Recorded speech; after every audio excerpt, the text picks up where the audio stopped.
Hi everyone, it's Mo here and welcome to my YouTube channel. In today's video, it's all about how you cope with bad starts to the FPL season. Hopefully most of you are only watching this for fun as you're cruising and you're getting loads of green arrows.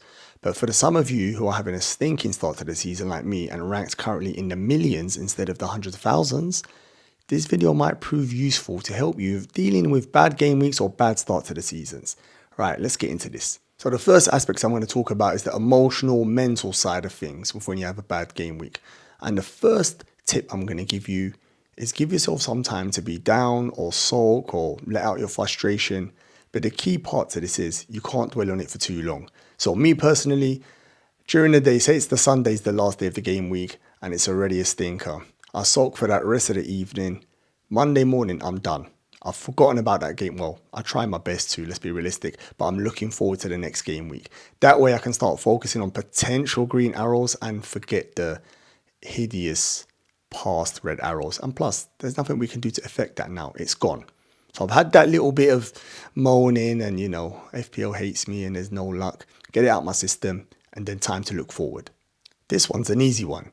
Have a break from the game. What I mean by this, you do not need to log into the app, you do not need to log into the website, you do not need to be reminded of your poor score, your ranks in the mini leagues, and all the bad stuff that we're trying to escape.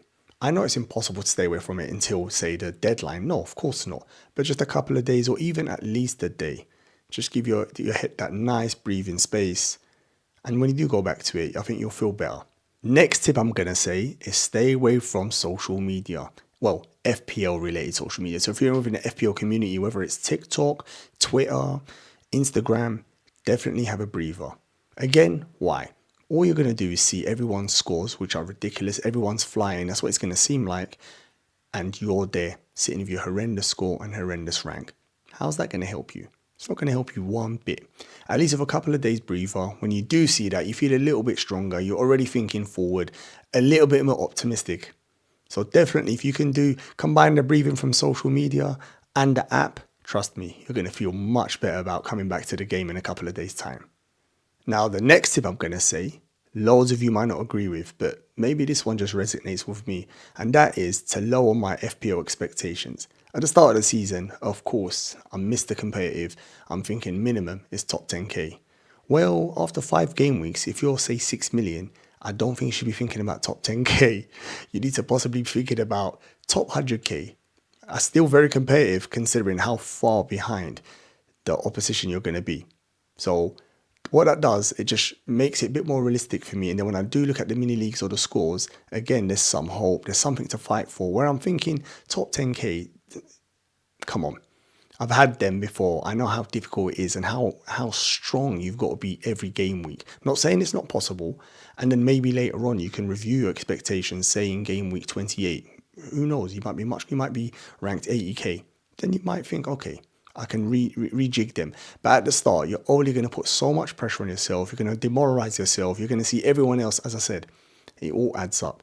So from my perspective, I put new expectations in. Try and make it so it's still competitive. I can still have fun. Otherwise, what's the alternative? I give up because I know I can't achieve what I wanted to achieve in game week 1. I'm not going to do that, am I? Next tip are more about the game management and how you should potentially manage your team after you've had a bad start to the season. And the first thing I'm going to talk about is don't change too much. Don't rip up your style. Don't rip up your strategy. Don't start going crazy and making -8s or differentials all over the place. No. One of the worst things you could do is try to make up them points you've lost instantaneously. No. Unfortunately, you're going to have to start taking points here and there, and make the gains that way. Because what tends to happen is if you go too extreme the other way, you know what's going to happen. You're going to be hit hard again and just get even lower and lower. And then that style is not sustainable. I don't think it's going to work. I say you play same style, take it easy, little wins here and there, and slowly but surely things will start going your way. Tip number 2 is going to be evaluate how your season's gone so far. Yes, it's early days, but we might be able to see a trend in our decision making. So an example would be, say, game week 1, game week 2, you've got red arrows. Was your game week 3 transfer, was you second guessing yourself? Was you panicking?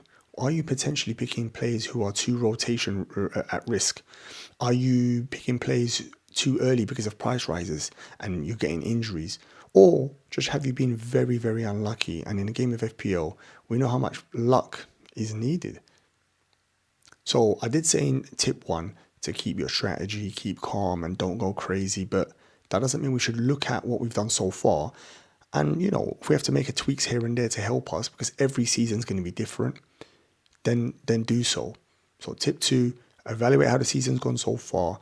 Just reassure yourself that what you have been doing is correct, and you know, you're not panicking or doing panic moves, or you know, something just out of the ordinary that is making you fall way behind. And lastly, if you are looking at overall rank and you're really that low, you must remember that there are teams out there, quite a lot of teams, that have used all their chips.